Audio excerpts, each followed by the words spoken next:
అందరికీ హాయ్ అండి. అందరూ ఎలా ఉన్నారు? ఈరోజు మా అమ్మ చేతులతో చేసే టమాటా పచ్చడి మీకు చూపిద్దామనుకుంటున్నాను. ఈ ఎండాకాలం వచ్చేసింది కాబట్టి టమాటాల రేట్ కూడా కొంచెం తక్కువగానే ఉంటుంది. సో ఒక 1-2 కేజెస్ తెచ్చి టమాటా పచ్చడి పెట్టుకుంటే ఈజీగా 1-2 మంత్స్ మనం హ్యాపీగా ఫ్యామిలీకి సరిపోతుందనమాట. ఎప్పుడైనా ఏదైనా కర్రీస్ అలా చేసుకోలేనప్పుడు ఇది కొంచెం వేసుకొని తినేస్తే కూడా మనకు సరిపోతుంది. సో ముందుగా మనకి టమాటా పచ్చడికి ఇక్కడ మా మమ్మీ 2 కేజెస్ టమాటాస్ పచ్చడి పెడుతుంది. అయితే 2 కేజెస్ టమాటాస్ తీసుకొని శుభ్రంగా కడిగి తడి లేకుండా తుడిచిపెట్టుకొని వాటిని కొంచెం లావుగానే పెద్ద ముక్కలుగానే కట్ చేసి పెట్టుకొని అవి వచ్చేసి మనకి ఒక గిన్నెలో వేసుకొని స్టవ్ ఆన్ చేసుకొని ఆ గిన్నెలో కొంచెం ఉప్పు, టమాటాలు ముక్కలు అన్నీ వేసి ఒక్కసారి కలిపేసి పొయ్యి మీద ఉడికించుకోవాలన్నమాట. ఉడికించుకున్న తర్వాత మూత పెట్టేసి ఉడికించుకోవాలి. ఇది ఉడుకుతూ ఉండగా ఇంకొక పొయ్యి మీద మనము ఒక బాండీ పెట్టుకొని కొంచెం ఆవాలు, కొంచెం జీలకర్ర, కొద్దిగా మెంతులు ఇవి కొంచెం లైట్గా దూరగా వేయించుకొని పక్కన పెట్టుకోవాలి. ఎందుకంటే మనం టమాటా పచ్చడిలోకి ఈ పొడి చేసి పొడి కలుపుకుంటాం అన్నమాట. కొంచెం ఎక్కువ నిల్వ ఉంటుంది, టేస్ట్ కూడా బాగుంటుందన్నమాట.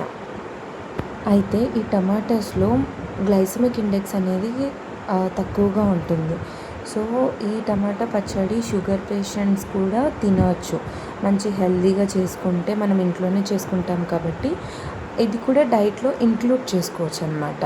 అంటే కంప్లీట్గా దీంతోనే తినేయకూడదు, కానీ డైట్లో ఇంక్లూడ్ చేసుకోవచ్చు. ఎందుకంటే దీని గ్లైసెమిక్ ఇండెక్స్ కూడా తక్కువ ఉంటుంది, షుగర్స్ ఎక్కువగా స్పైక్ అవ్వకుండా ఉంటాయన్నమాట.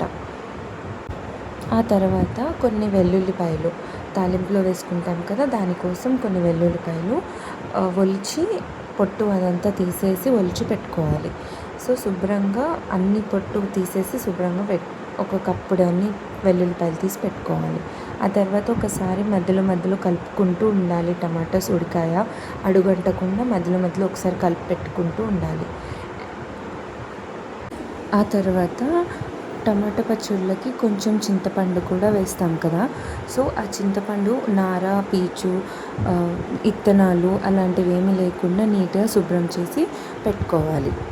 2 కేజీల టమాటాలకు ఒక 100 గ్రామ్స్ అంత చింతపండు సరిపోతుంది. ఆవాలు, మెంతులు, జీలకర్ర వచ్చేసి ఆవాలు ఒక 2 భాగాలైతే ఇంచుమించు ఒక 50 గ్రామ్స్ ఉంటాయి. అండ్ జీలకర్ర వచ్చేసి ఒక 20 గ్రామ్స్ వరకు, మెంతులు ఒక టీ స్పూన్ సరిపోతుంది. అండ్ తర్వాత ఆ టమాటాస్ అంతా బాగా దగ్గరగా ఉడికిపోయిన తర్వాత ఆ నీరంతా ఇంకిపోతుంది. అందులోని నీరు ఊరి ఆ నీరంతా ఇంకిపోయిన తర్వాత మనకి కావాల్సినంత తగినంత కారం, ఉప్పు వేసుకొని కలుపుకోవాలన్నమాట. అయితే ఉప్పు, కారం వచ్చేసి మనకి 1 కేజీకి ఒక 50 గ్రామ్స్ అంతా సరిపోతుంది. కానీ మన టేస్ట్ని బట్టి మీ టేస్ట్ని ఎలా ఉంటుందో, మీరు ఎక్కువగా తినేవారైతే కొంచెం ఎక్కువగా కలుపుకోవచ్చు. ఇక్కడ ఏంటంటే నెక్స్ట్ ఒక బాండీలో మనకి తాలింపు పెట్టుకోవాలి కదా పచ్చడికి. సో కొంచెం ఆయిల్ వేసుకొని అందులో కొద్దిగా ఆవాలు, జీలకర్ర, కొంచెం మెంతులు వేసుకొని కొంచెం వేగనివ్వాలన్నమాట.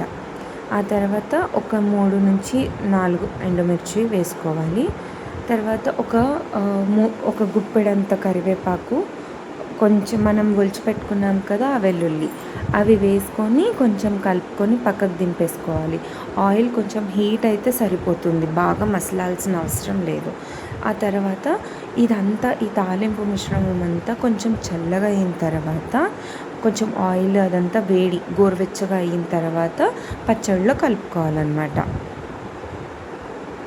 తాలింపు అనేది కొంచెం వేడిగా మాత్రమే ఉండాలి అంతే. ఆ వెల్లుల్లి అవన్నీ మగ్గిపోయేలాగా చేసుకోకూడదు. కొంచెం వేడైతే సరిపోతుంది అన్నమాట. వేడి ఆయిల్లో అంతా తీసి మళ్ళీ ఆ పచ్చడిలో వేసి కలిపేసుకోవాలి. చివరిగా మనము పొడి చేసి పెట్టుకున్నాం కదా ఆవాలు, జీలకర్ర, మెంతి పొడి 3 కలిపి పొడి చేసిన ఆ పొడిని అందులో వేసేసి మనకి ఎంత కావాలో అంతగా వేసి ఒకసారి టేస్ట్ చూసుకొని అడ్జస్ట్ చేసుకుంటూ కలుపుకోవాలి అంతే. కొంచెం అయితే సరిపోతుంది.